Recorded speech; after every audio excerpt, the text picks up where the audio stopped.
thank you. Yes. I was a member of the academic delegation as well in Rojava, and I want to congratulate Muslim Muhammad for the valiant efforts of the PYD. But my question is for the people reflecting British foreign policy, American foreign policy thinking about the limits of the discussion so far with respect to the kind of foreign policy reorientation we need. Because we've heard very damning things about Turkey, and I think that's very good. But what about our other alliances, Saudi Arabia and Qatar? How can we possibly talk about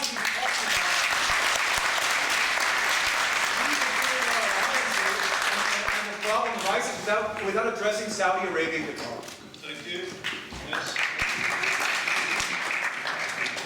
Hello, Mike. I've got a question to Mr. Yeah, we've heard that the United States they claim that Kurds are our best friend, but so far on the ground they haven't seen anything that in terms of supplying the Kurdish members, in terms of supplying the YPG, in terms of weapon and different kind of things. We haven't seen any actions. We just heard that the United States is our friend, but in terms of the reflection of their strategy, we haven't seen anything. What do you comment on that? Okay, thank you. These questions are particularly the direct of the flips, and then foreign policy issues, maybe Michael. I don't think Salih Muslim wants to talk about the US and first foreign policy. I think you too. And let's start with David Phillips. So I associate myself with your concern entirely. If the U.S. wants to manage the conflict with ISIS, it can continue on its current course. If it wants to defeat ISIS, it needs to support those fighters who've shown the commitment and the capability as the point of the spear in taking them on. The fact that the U.S. is still providing only light and medium weapons, defensive weapons, not heavy offensive weapons, to me says that the Obama administration has made a decision that it wants to kick the can down the road, manage this conflict as best it can, and leave a durable solution to whoever is the next president. On the question of Qatar and Saudi Arabia and the UAE, I couldn't agree with you more. When you look at the signals that the Obama administration has sent, starting in 2012 with the Arab Spring, its readiness to throw Mubarak under the bus, its continuing negotiations with Iran over its nuclear program, its tilt towards Shiite factions, and a de facto coalition with Assad and groups with whom Assad is working, like Hezbollah, it sends a very serious signal of concern to our traditional allies in the Gulf that we're just simply not reliable security partners.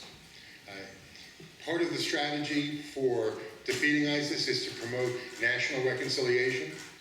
How can we do that, particularly in Iraq, when we've demonstrated this decided tilt towards Shiism? And on your question about the U.S. helping ISIS, I'm not aware of any such instance. If you have any documents or evidence of that, I'd be very interested during the break to learn it from you. So thank you. Okay, thank you very much. And Michael, it's your turn. Sure. Firstly, this issue about Saudi Arabia and Qatar. Just for clarification, are you referring to their policy on Kurdistan or Iraq and Syria? General alliances in the region. Okay, fine. There's no doubt that there is a tension between the Gulf states and the United Kingdom and the United States.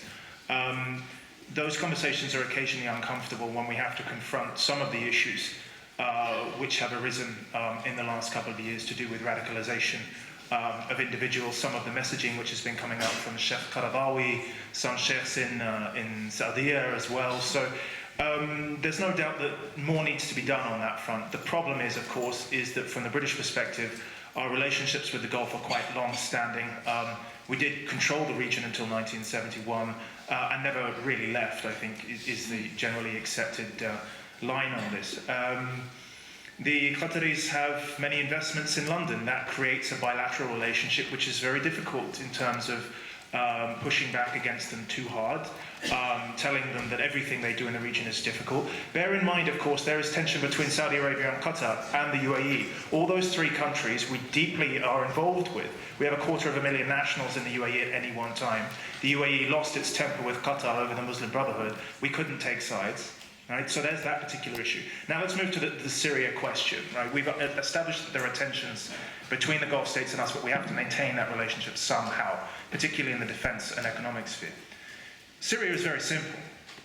The Gulf states just simply want Bashar out. That is it. There is no other policy which exists on Syria. And believe me, I've asked for clarification. I've gone into the minutiae of this. I've asked what groups, and there's simply no detail available in the Gulf states in terms of their thinking about what kind of Syria they would like to see or be involved with, or what process they think would work. And every single time I met with the same answer, it is for the Syrian people to decide for themselves, well, gee whiz, you sponsored half of them and they're fighting the other half, or you don't, there is no clear answer on this. It is extremely frustrating. The problem is, from a British point of view, we keep getting blamed for not bombing Bashar al-Assad in 2013 when he launched these chemical weapons attacks. So the break between us and the Gulf states happened at that moment. It's never really been fully healed. And unless we do something about Bashar al-Assad, that will always be the way. With regards to Kurdistan, I don't see much nuance in the Qatari policy. In fact, there's almost none at all. I don't think many Qataris I speak to really understand the difference between a Syrian Kurd, an Iraqi Kurd, an Iranian Kurd, don't understand what forces they should be involved in and how that should interact with their own regional policy. All they know is that Bashar is bad and ISIS threatens them. They have to do something about it. Now, just an important nuance here, which is in Kobani, the Emiratis were actually conducting airstrikes in Kobani, and they did them quite well.